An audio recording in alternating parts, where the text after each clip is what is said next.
आपके लिए मैं क्या क्या लेकर आऊं? जितना मुझे पता है, आपको ऑरेंज वाली कैंडी बहुत पसंद है। ठंडी के दिनों के लिए बादाम और अखरोट मैंने मंगवा ली है। याद है माँ, आपकी वो शिफॉन वाली साड़ी बिल्कुल वैसी ही मुझे यहाँ पर दिखी, तो मैंने आपके लिए ले ली है। मीना अपनी माँ शालिनी जी से कहती है।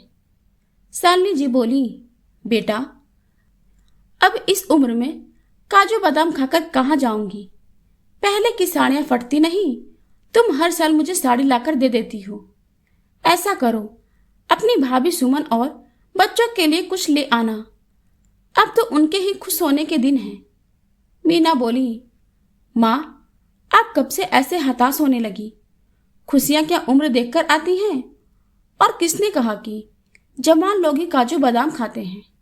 अरे, मैं तो कहती हूँ कि काजू बादाम खाने की उम्र तो बूढ़े लोगों की होती है, क्योंकि उन्हें ताकत की ज्यादा आवश्यकता होती है। और भाभी और बच्चों को क्या देना है, इसकी चिंता आप मत करो। बस आप मेरे आने का इंतजार करो। साल में एक बार मीना मायके आती थी। माँ को कुछ दे ना दे, माँ के लिए स्वार्थ के दुनिया जहान की खुशियां बटोर लाना चाहती थी। बदले में माँ से ढेर सारा आशीर्वाद और प्यारे पल लेकर जाती थी। शाम में सुमन एक प्लेट में 4 चम्मच चूरा और मूंगफली शालिनी जी को देते हुए बोली, लीजिए माँ जी, ये खा लीजिए, फिर मैं चाय बनाती हूँ। खाना बनने में अभी वक्त है। बेचारी शालिनी जी कभी उस 4 चम्मच के नाश्ते को देखती, कभी अपनी बहू के तेवर को देखती। शालिनी जी बोली, बहू, मेरे बगल वाला कमरा साफ करवा देना। 2 दिन बाद मीना आ रही है। उस कमरे में सफेद चादर बिछाना। मीना को बचपन से सफेद चादर बहुत पसंद है। सुमन बोली, मम्मी जी, जितनी चिंता आप बेटी की करती हैं, कभी हमारी भी कर लिया कीजिए। वो बोली, बहू, सब कुछ तो तुम्हारा ही है। वो तो कुछ रोज के लिए आती है, इसलिए कह रही हूं। सुमन बोली, क्यों, वो आपके साथ आपके कमरे में नहीं सो सकती? उस कमरे में दुनिया भर का सामान रहता है, कौन साफ करेगा? और सफेद चादर पर दाग लग गई तो उसे कौन साफ करेगा? शालिनी जी बोली, बहू, मेरे कमरे में तो इतना छोटा बिस्तर है, 2 लोग कैसे सोएंगे?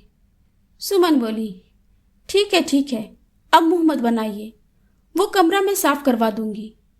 मेरे पास ढेर सारे काम हैं, आपकी तरह मैं पूरे दिन बैठी नहीं रहती हूँ। इतना कहकर सुमन चली गई। 2 दिन बाद शालिनी जी की निगाहें दरवाजे पर टिकी थी। उनका बेटा नवीन सुमन से बोला, देखो, आज माँ की आंखों में कितनी चमक है। सच कहते हैं लोग, बच्चे चाहे जितने भी बड़े हो जाएं, माँ के लिए हमेशा बच्चे ही रहते हैं। साल में एक बार मीना आती है और माँ को पूरा रिचार्ज करके जाती है।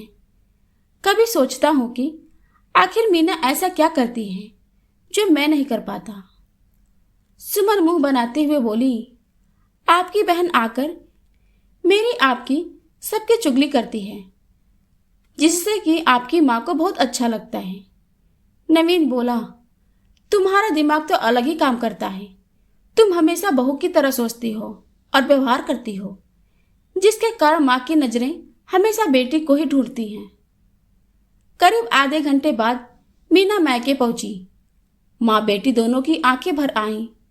मीना ने आगे बढ़कर माँ को गले लगाया और बच्चों की तरफ से प्यार करते हुए बोली, माँ, कुछ खाती पीती नहीं हो क्या? कितनी दुबली हो गई हो, क्या डाइटिंग कर रही हो? शालिनी जी बेटी की बातों को सुनकर हंसने लगी। सुमन नवीन के कानों में बोली, देखा, आते ही कैसे तुम्हारी बहन ताने मारने लगी। विकास बोला, समझ समझ का फेर है। तुम ये देखो कि वो कैसे अपनी बातों से माँ को हंसाती है। ये उसकी बचपन की आदत है।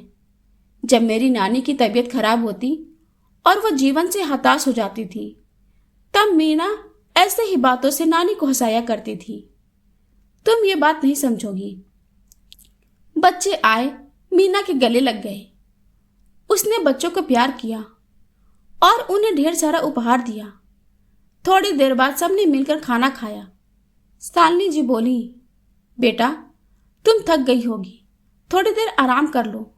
सुमन बोली, अरे मम्मी जी, कौन सा ये चलकर आई हैं? जहाज में बैठकर कोई थकता है? मैं तो पूरे दिन काम करती हूँ, आप मेरे लिए कभी नहीं कहती। मीना बोली, क्या भाभी, आप भी कितनी छोटी छोटी बातों पर ध्यान देती हैं। माँ आप आराम करो, मैं पड़ोस वाली आंटी से मिलकर आती हूँ। इतना कहकर मीना उनसे मिलने चली गई। मायके में वक्त कितनी जल्दी बीत जाता है, पता भी नहीं चलता। 2 दिन बाद भाभी की मदद करने के लिए मीना सभी कपड़ों को छत पर ले जाकर डाल रही थी। इधर सुमन ने जल्दी से शालिनी जी को खाना दिया। वो बोली, बहू, मीना ने खाना खा लिया तो तुम लोग भी खाना खा लो, मुझे तो दूध रोटी भी दोगी तो चलेगा। सुमन झल्लाकर बोली, आपको क्या लगता है कि आपके पीठ पीछे हम आपकी बेटी को खाना नहीं देते हैं? अपना सब कुछ तो आपने बेटी की शादी में खर्च कर दिया था, उस वक्त बहू के लिए तो नहीं सोचा। शालिनी जी बोली, बहू, मैं तो इसलिए कह रही हूं कि मीना तुम्हारे घर की मेहमान है, उसकी खातिरदारी करो। मेरा क्या है, इस उम्र में तो बस पेट भरना होता है, मैं कुछ भी खा लूंगी। सुमन बोली, हाँ हाँ, इस तरह से करके आप खुद को बेचारी और मुझे खराब साबित करना चाहती हैं, मैं सब समझती हूँ। मीना ने सब सुना। वो सुमन से बोली, भाभी, ये क्या तरीका है माँ से बात करने का? सुमन बोली, हाँ, आपको तो यही लग रहा होगा कि मैं इन्हें खाना तक नहीं देती। मीना बोली, भाभी, माँ की उम्र तो देखिए।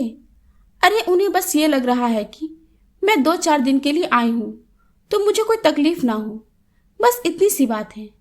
सोचिए, जब मेरे रहते आप माँ के साथ इतना खराब व्यवहार करती हैं तो मेरे पीछे क्या होता होगा।